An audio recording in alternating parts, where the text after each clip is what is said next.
Okay, so welcome back, and today we're going to be painting the gorgeous spring flower, a cherry blossom. So I think everyone knows this flower. It doesn't flower for very long as a tree. It's around kind of like end of March and April, and then the flowers are gone. So it's lovely to capture this one. It's a really easy brush stroke, and we'll be building it from the bottom up the page.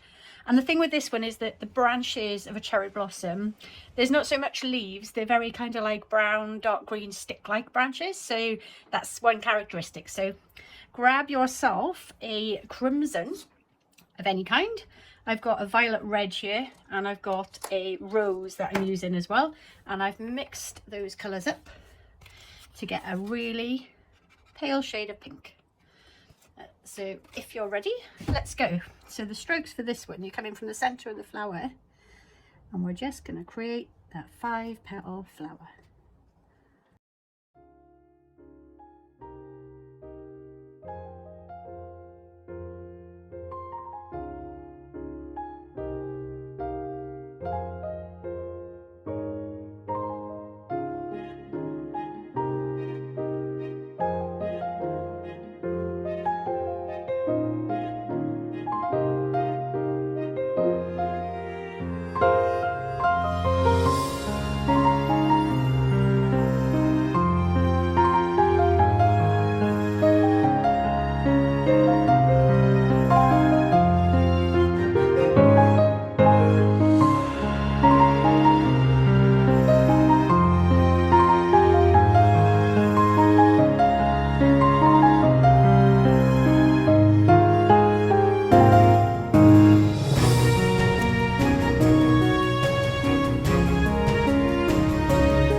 Okay, so once you've got enough of the 5 petal pink flowers on the page in a like swooping composition that goes up like that, what we're going to do is grab a smaller pointed brush. This is a size 4, and we're going to get a lot of that crimson pigment on our tip of our brush. We're just going to go in and deepen very randomly the center dots of some of the flowers. You don't have to do them all. It's just about getting some dark and some light variation in there. Doing some tiny kind of like lines or dots up from the center. I'm going to accentuate them in a minute.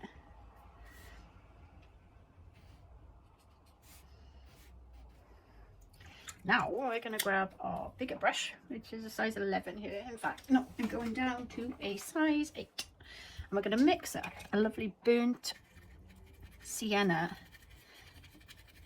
and burnt umber colour for the branch. It's going to have a really deep kind of greenish brown, but quite a thick consistency of pigment, like a cream consistency.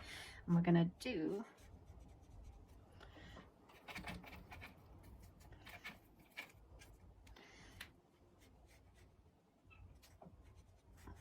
some stalks.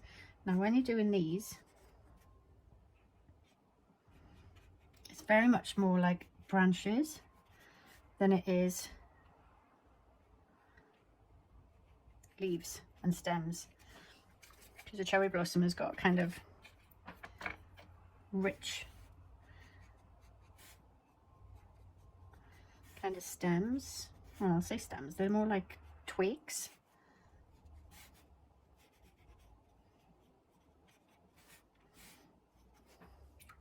That hold the flowers on. You can add a bit of sap green in there as well for a darker kind of green colour.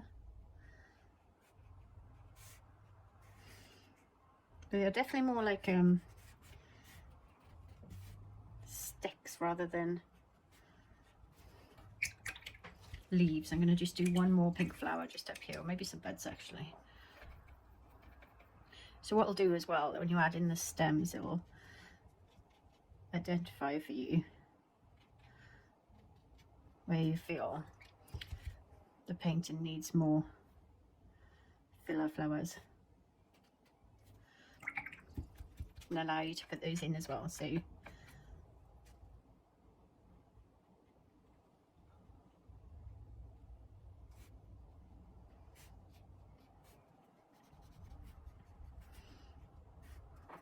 that's that stage. Then what we're going to do is grab a smaller brush, and when your flowers are more or less dry in the center, we're going to grab a very rich pigment of crimson or the pink that you've been using. And we're going to just create very lightly with your brush some of those inner kind of stamens. I find with this stage with any flowers, you're flicking from the center out to give a really fine line. And if you curve, see how I've curved those, it gives the impression of the curve on the flower.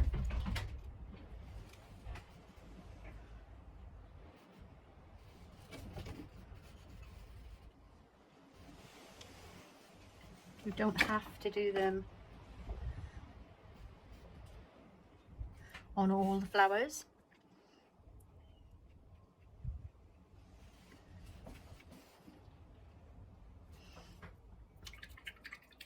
And once you've done that, wash off your brush. You're going to get a very kind of like rich permanent yellow deep with a heavy pigment, and I've mixed mine with a kind of orange, a little bit of a rich orange to get that kind of colour.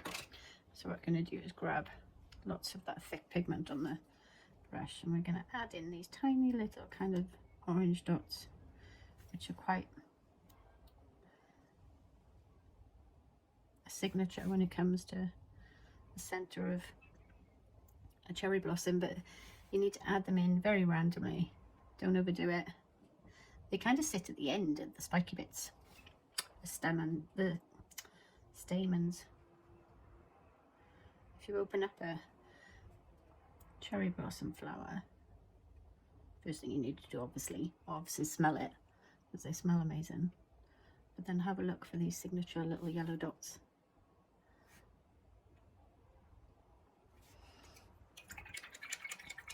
And there you go, you have a lovely cherry blossom branch. And I'm going to sign that there. Oh, it's sign your work. Great, thank you.